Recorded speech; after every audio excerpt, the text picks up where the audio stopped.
Hello students, how are you? I hope all are you good. First of all, I am introducing myself, Bajani Tiwari from St. Francis Junior High School. Now I am your SSC teacher. So today I am going to teach chapter 8 Reform in Indian Society in History. तो बेटा हम क्या पढ़ने जा रहे हैं? History का chapter 8 पढ़ने जा रहे हैं, जिसका चैप्टर का नाम ही है रिफॉर्म इन इंडियन सोसाइटी। तो मैं आपको समरी की बेस पे पढ़ाऊँगी एंड आपको रीडिंग खुद से करनी है। समरी आप ध्यान से देखिए, इंपॉर्टेंट टॉपिक को पुटअप करेंगे। देखते हैं क्या कह रहा है।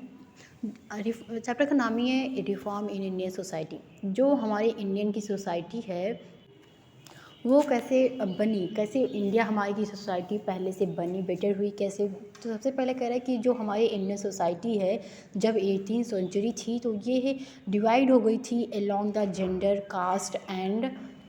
तो जेंडर के बेस पे और कास्ट के बेस पे डिवाइड हो गया था। तो जो वुमेंस थी उनको जो है स्टडी के लिए ज़्यादा अलाउ नहीं किया जाता था, और उनकी जो शादी भी थी वो बहुत ही जल्दी छोटी ही एज में कर दी जाती थी।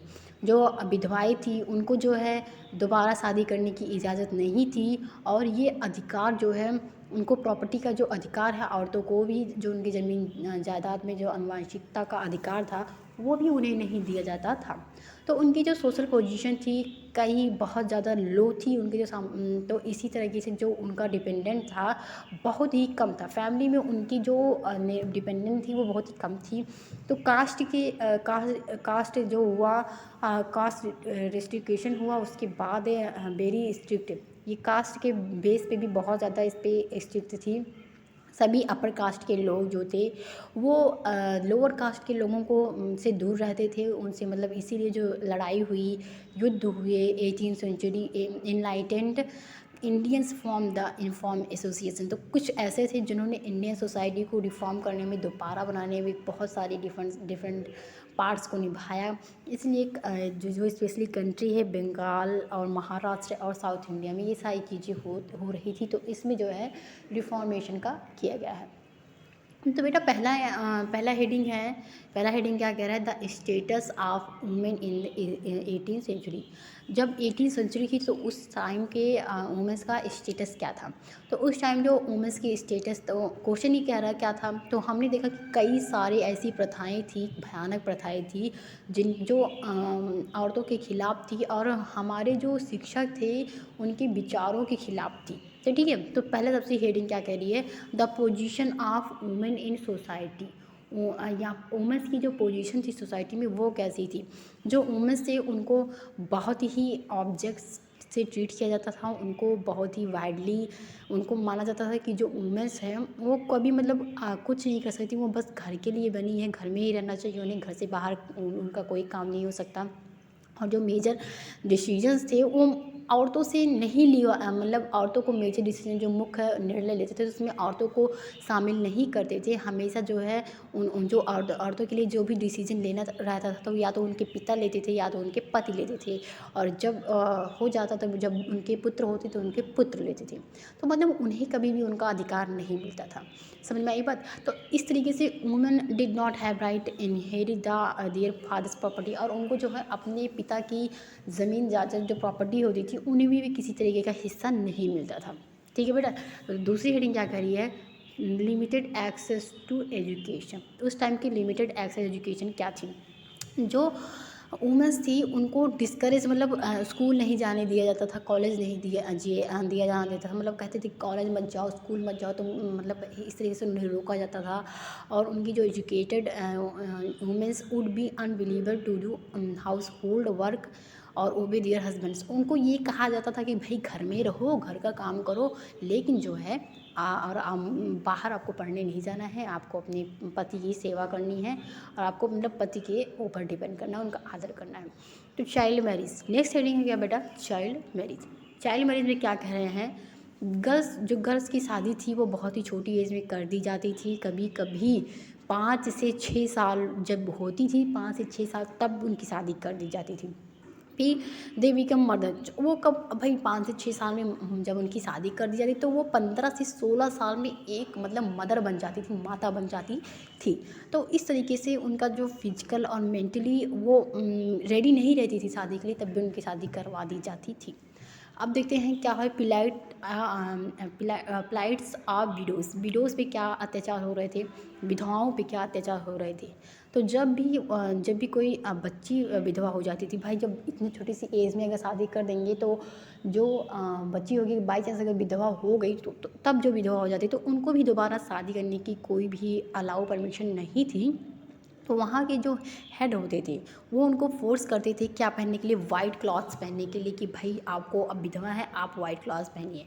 उनको किसी भी तरीके का अच्छा खाना खाने के लिए भी वो रोकते थे कि आपको वेजिटेरियन रहना है, सिर्फ वेजिटेरियन साग सब्जियाँ खानी है, कोई भी अच्छा खाना नहीं खाना है। और उनको भी बहुत ही आउटकास्ट फील कराया जाता था, उनको मंदिरों में और कहीं भी जाने नहीं दिया जाता था, दूर रहने के लिए कहा जाता था, जैसे कि Vrindavan Banaras to the fend for themselves. और उनको ऐसी जगह जैसे आश्रम वगैरह होता था, मंदिर वगैरह होता था, सो वहाँ पे भेज दिया जाता, जैसे कि वृंदावन में भेज दिया जाता था, बनारस में भेज दिया जाता था।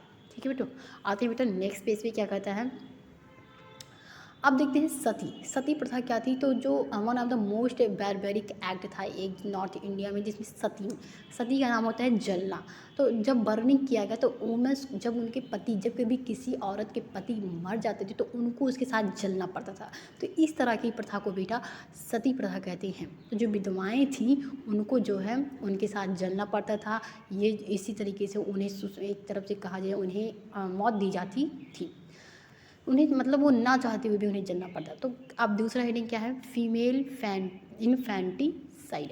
तो जब भी मतलब देखते थे कि जो बर्थ हो रहा है बच्चे का, अगर वो लड़की है तो इस टाइम से क्या होता था, कई सारे पार्ट्स में ऐसे होता था कि जब देख लेते थे भाई लड़की है तो वो गर्भ में ही बच्चे को मार देते थे, या फिर जब वो पैदा होती थी तब भी तुरंत उसको क्या कर देते, मार देते थे।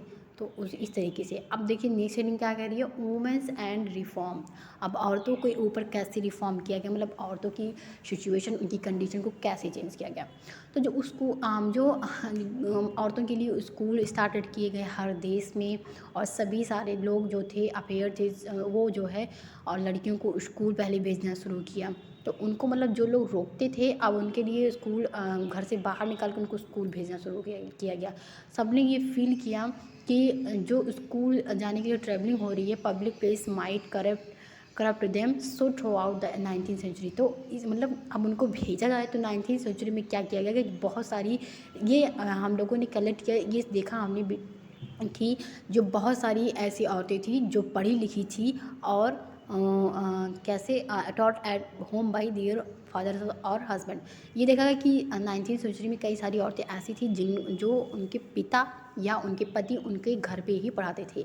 इस टाइम में क्या हुआ कि वो कई सारे उनको सिखाने के लिए कई सारे कोशिशें की गई, उनको लिखाया जाता था, उन्हें पढ़ाया जाता था, मतलब उनको कोशिश कराई जाती थी। तो जो लेडी टीचर थी उनको भी also came home to teach, वो भी घर आती, मतलब स्कूल नहीं भेजा जाता, मतलब अगर स्कूल दूर रहता था तो घर पे ही सब एक टीचर आती थी पढ़ाने के लिए, एक लेडी टीचर होती थी वो पढ़ाती थी। और कई सारी भाषाएं जैसे histrionic, Muslim households, women learn to read to Koran in Arabic, तो ये सारी भाषाएं वो पढ़ती थी। तो 19th सेंचुरी की जो बीत गई उसमें उर्दू की नॉवेल को लिखना शुरू किया गया। इस नॉवेल में ये इन लोगों को औरतों की शिक्षा के लिए, पढ़ने के लिए और धर्म के ऊपर और डोमेस्टिक मैनेजमेंट के रूप में उनके लैंग्वेज में इनकरेज किया गया।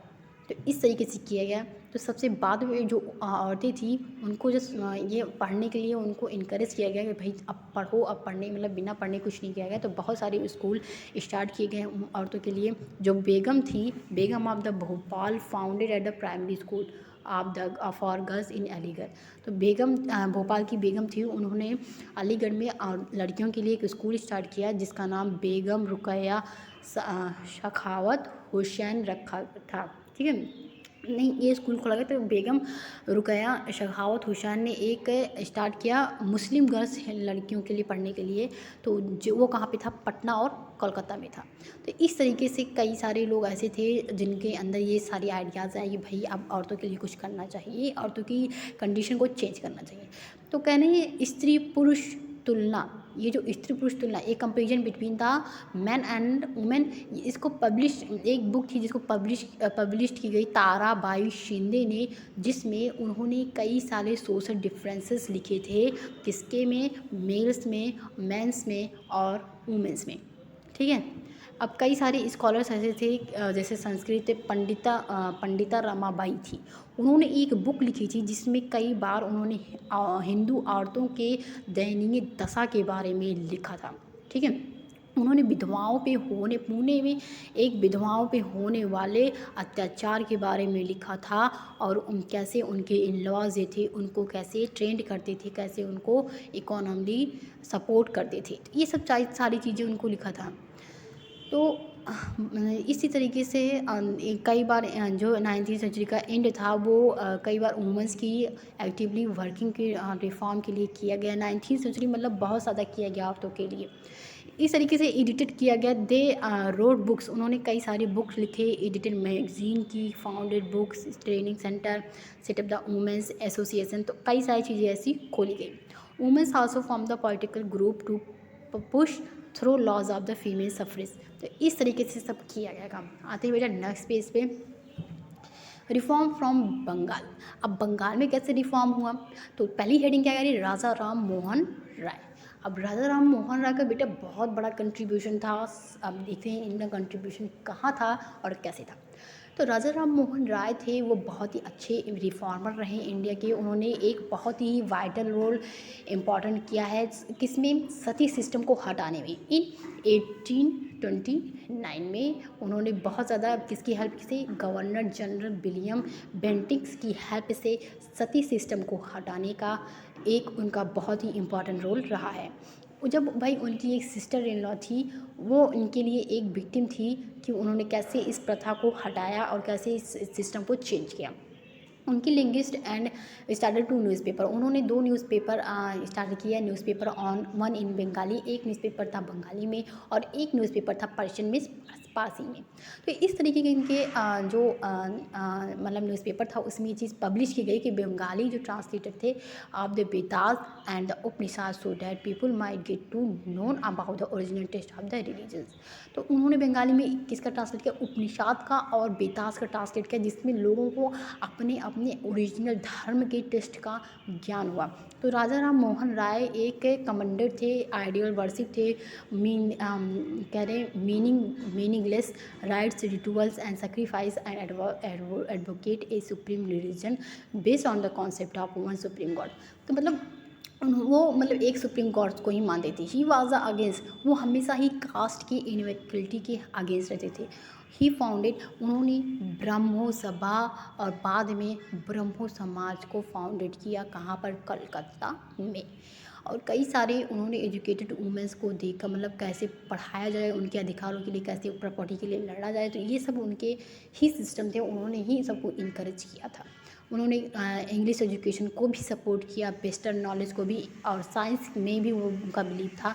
तो उनको वेस्टर्न नॉलेज और साइंस को प्रमोशन करने में, इंडिया में प्रमोट करने में उनका बहुत ही बड़ा हाथ था, और इंडिया की प्रोग्रेस के रास्ते पे ले जाने पर उनका बहुत ही बड़ा वाइटल रोल था। नेक्स्ट हेडिंग क्या है बेटा, ईश्वर चंद्र विद्यासागर। तो ईश्वर चंद्र एक ब्रिटिश ऑफिशियल थे, जिनका एक ब्रिटिश ऑफिशियल की हेल्प से ईश्वर चंद्र विद्यासागर ने विडो रीमैरिज इन 1856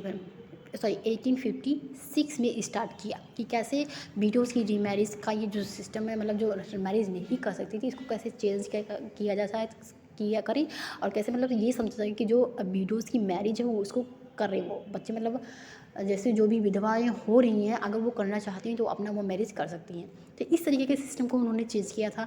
तो विद्यासागर क्या थे, ड्रिंक वाटर बेट्यून थे, उनके साथ एक फर्स्ट गर्ल्स स्कूल कलकत्ता में 1849 में ओपन किया था। कब ओपन किया था बेटा, 1849 में। ठीक है। वो कहाँ से बिलोंग करते थे, एक बहुत ही गरीब फैमिली से बिलोंग करते थे, और ऐसे बहुत ही हेल विलेज से बिलोंग करते थे, जिस विलेज का नाम था मिदनापुर। क्या नाम था विलेज का नाम, मिदनापुर।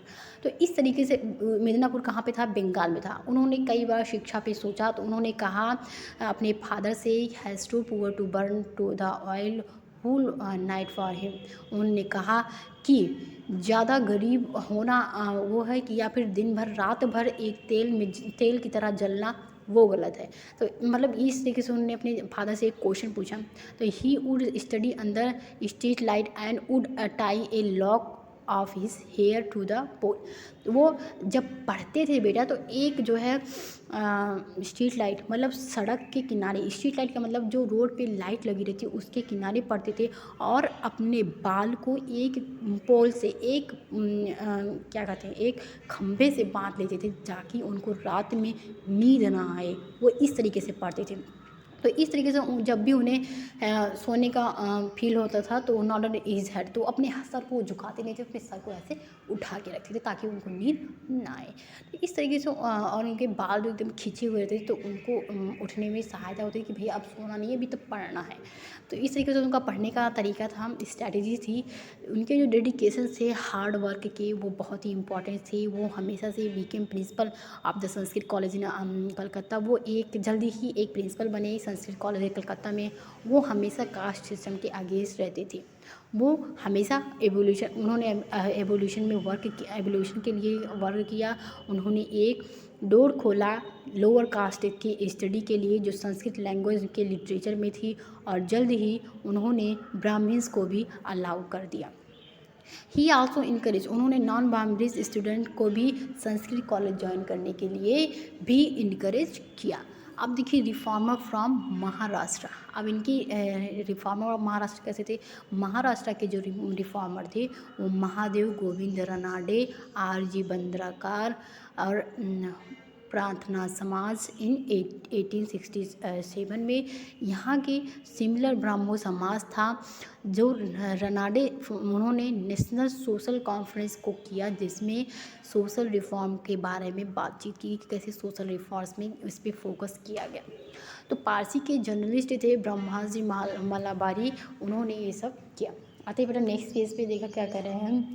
इस तरीके से पब्लिक आर्टिकल हुआ जिसमें कई सारे बच्चों पे हो रहे जो शादी, बच्चों पे जो शादियाँ, बच्चे की एज में जो शादी हो सकती बच्चों पे हो रहे, जो हिंसा हो रही थी, तो उसके ऊपर उन्होंने फोकस किया। देखिए कार्बे थे, उन्होंने एक इंस्टीट्यूशन पूना में किया किसके लिए? विधवाओं की शिक्षा के लिए, जिसमें जो टीचर्स थे वो गर्ल्स स्कूल मतलब टीचर जो है गर्ल्स को पढ़ाते थे और उनको ये फील कराते थे कि वो बहुत ही इकोनॉमिक बर्डन्स हो सकती हैं, फैमिली के लिए नहीं है। ठीक है। जो ज्योतिबा फूले थी and his wife, Jyotiba Phule जो थे और उनकी जो वाइफ थी, उन्होंने एक गर्ल्स कॉलेज स्कूल पुणे में स्टार्ट किया और उन्होंने एक्टिवली प्रोपेटेड री मैरिज ऑफ द विडोज। उन्होंने कई सारे मतलब उन्होंने इसका साथ दिया, सपोर्ट में थे कि जो विडोज थी उनकी री मैरिज की जाए। विष्णु शास्त्री पंडित जो थे उन्होंने विडो रीमैरिज सोसाइटी को भी ओपन किया। कब? 1850 में। तो इस तरीके से जो प्रार्थना समाज था वो फॉलोड किया गया tradition of the bhakti believe in the spiritual equality of the caste. Bombay में ब्राह्मण्स मंडली जो थी उन्होंने ये भी फाउंडेड की गई 1840 में, जिससे कास्ट सिस्टम पर भी वर्क किया गया। रिफॉर्मर जो थे नॉर्थ और साउथ इंडिया के, वो कौन कौन थे? नॉर्थ इंडिया में स्वामी दयानंद सरस्वती, आर्य समाज और जैसे कि ब्राह्मो समाज, प्रार्थना समाज। और इसमें कंट्रीब्यूटेड किसका था बेटा? इसमें जो कंट्रीब्यूटेड था वो सोशल रिफॉर्म के लिए था कन्या गुरुकुल ये कन्या गुरुकुल था किसके लिए? एजुकेशन ऑफ वुमेन्स, और जो विडोज़ की रिमेंडर्स के लिए था। आप देखते हैं जो बीरा सेलिंगम थे और पेंटुलू थे, वो साउथ इंडियन के थे। उन्होंने एक एसोसिएशन किया किसके लिए? विडो रीमैरिज के लिए, और उन्होंने गर्ल्स स्कूल को 1874 में ऑर्गेनाइज किया।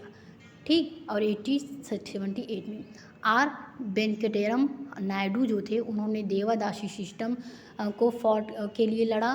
कब? 1864 में। और 1864 में बेद समाज को इस्टेब्लिश किया गया मद्रास में, प्रेजेंट डे जो प्रेजेंट के टाइम में जिसको चेन्नई कहा जाता है। तो इस तरीके से वो उनको इंस्पायर किया गया ब्रह्मो समाज के लिए, और विडो मैरिज को प्रमोट किया गया, गर्ल्स एजुकेशन के लिए वर्क किया गया, और कास्ट डिस्क्रिमिनेशन के ऊपर भी वर्क किया गया। अब देखिए इम्पैक्ट क्या हुए सोशल रिफॉर्म मूवमेंट के। एक नया लॉ हुआ इम्पैक्ट किया गया रिफॉर्मर मूवमेंट्स में, जिसमें custom which were irrational led to the awareness among the people. तो उसमें जिसमें जो कस्टम था उसके खिलाफ जो मूवमेंट किया गया उसके क्या चेंज हुए। पहला क्या हुआ चेंज बेटा, regulation prohibiting infanticide had been passed. एक एक्ट पास किया गया जिसमें जो लोग गर्भ में ही बच्चों को मार देते थे या पैदा होते लड़कियों को मार देते थे, उस पर एक एक्ट पास किया गया। कब, 1795 में। और इन 1829 में सती वो को बैन किया गया। 1843 में सेलेब्री वाज डिक्लेयर एज एलेगरी, मतलब गुलाम प्रथा जो थी उसको इलीगल कहा गया, घोषित किया गया। और 1856 में विडो मैरिज को लीगल कहा गया, मतलब कि आप जो है लीगल कहा गया कि आपको जो है विधवाओं की दोबारा शादी कर सकते हैं। 1872 में इंटरकास्ट मैरिज को भी हमें लीगल कर दिया गया कि मतलब आप किसी एक कास्ट के अनदर कास्ट में शादी कर सकते हैं। और 1972 में शारदा एक्ट के अकॉर्डिंग जो मैरिजेबल एज थी उसको 14 ईयर्स कर दी गई। बेटा अब मैं बता देना चाहती हूँ 14 ईयर्स के बाद 18 ईयर्स कर दी गई थी, लेकिन अब नाउ डेज प्रेजेंट टाइम में जो गर्ल्स की एज है मैरिज की उसको 21 ईयर्स कर दी गई है। तो आप भूलिएगा नहीं इसको। चैलेंजिंग द कास्ट सिस्टम का क्या है, कई सारे ऐसे प्रॉब्लम्स थे कि मतलब जो हमारी सोसाइटी थी उसमें कई सारे ऐसे सिस्टम थे जिसमें कास्ट सिस्टम बहुत ही मेन मुद्दा था। जो इसमें हिंदू में भी कई कास्ट थे जिसमें सब कास्ट डिवाइड थे, मतलब हिंदू में कास्ट थी, कास्ट में सब कास्ट थे, इस तरीके से डिवाइड थे। जो बॉटम में सोशल लीडर बेयर था अनटचेबल, जो बॉटम में होता वो बहुत ही अनटचेबल, मतलब उसको कोई छूता नहीं था। उसको अलाउड किया था कि वो जहाँ पे सब पानी पीते हैं, जहाँ पे हाई कास्ट के लोग पानी पीते हैं जिस कुएँ से, उस कुएँ से आपको पानी नहीं पीना है, आपका अलग कुआँ है। आपको मंदिरों में नहीं जाना है, तो शास्त्रों के अकॉर्डिंग मतलब आपको शास्त्र की स्टडी नहीं करनी है, आपको मंदिरों में नहीं जाना है। और उनके साथ ही बहुत ही बुरा व्यवहार किया जाता था। ठीक है बच्चों, ध्यान से पढ़िए, इसके आगे का नेक्स्ट पार्ट आपको आगे दिया जाएगा, इतना आप पढ़िए।